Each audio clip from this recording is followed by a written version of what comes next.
it's Hannah here from Hand Turn Crochet, and today I'd like to share with you how I create a loop stitch fringe.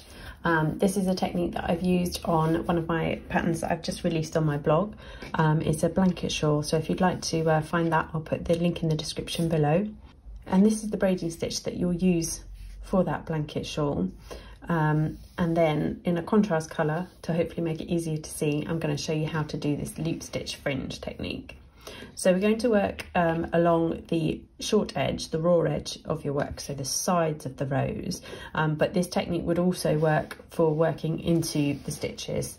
However you prefer to do it is absolutely fine.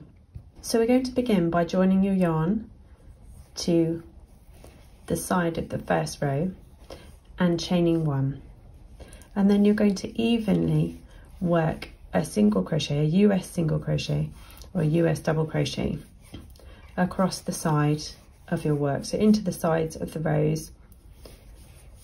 Don't worry too much about how many, just make sure that they're nice and even.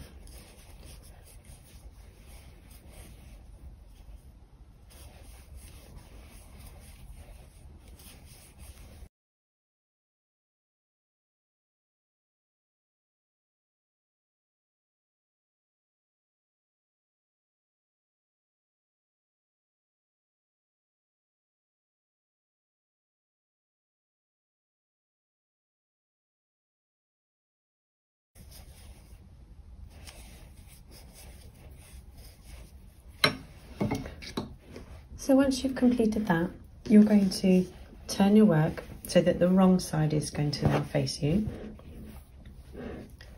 And you're going to chain one, and then you're going to single crochet into the front loop of each of the stitches. So not through the entire stitch, this is your back loop, this is your front loop, just into this very front loop here.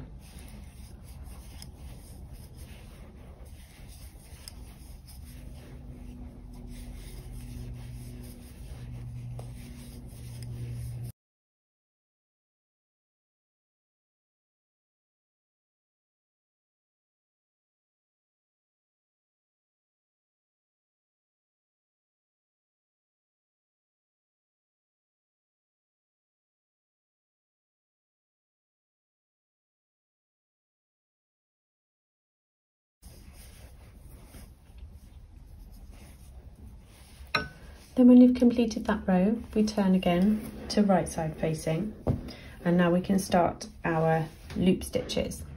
So for this row, we're going to chain one, and then we're going to work into the back loops of the stitches. And to create a loop stitch, you need to sort of change, well, because I hold my yarn strangely anyway, I have to change the way I hold it.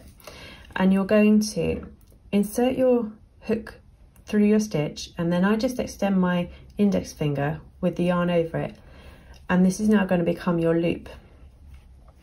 So pull your yarn up, and then yarn over and pull through, and then yarn over and pull through and complete your stitch. And now that gives you this loop here. So again, we insert into the back loop of the stitch and extend your finger, yarn over and pull through, yarn over and complete your stitch. Insert into the back loop, extend your finger, yarn over and pull through, yarn over and pull through. So that now gives you these loops, and that is all there is to a loop stitch. So the things to think about are keeping your tension of extending your finger in order to make them all the same height.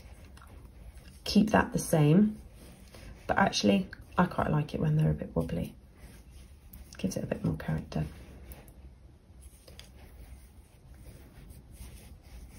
And you're going to continue this all the way along your row.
So then when you've completed your row, you'll see that your loops sort of sit behind, as it were, because you're working into the back loop. And if you wanted to, you could leave it there. You could just do a simple fringe like that. But what I did for this design is I added another set of loops by turning your work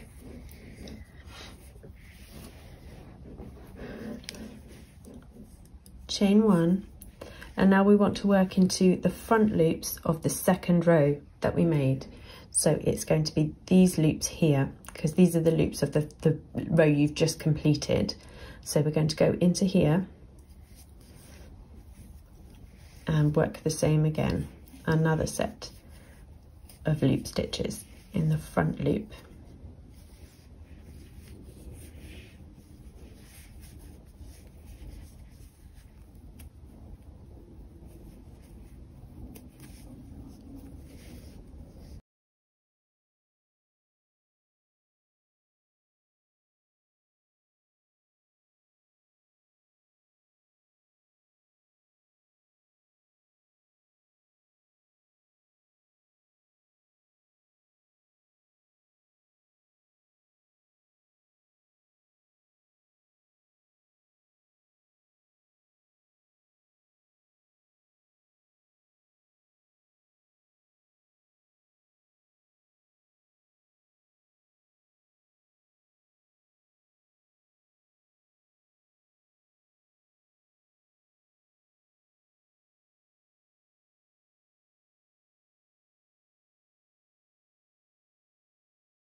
So now that's your second set of loop stitches complete, and as you can see it looks quite loopy.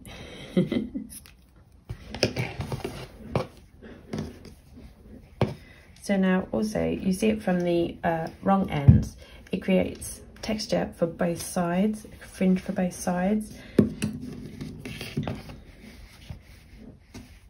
Now you can either leave it as a loopy fringe like this and just press it down, or as I've done with the pattern, you can snip through the middle of your loops to create a traditional fringe. So just go through,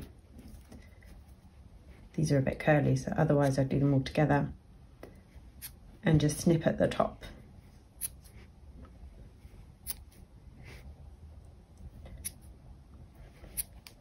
And that creates a really, really nice fringe that once you have pressed it over will be nice and thick and a lovely texture at the bottom of a blanket, a shawl, whatever you decide to add it to.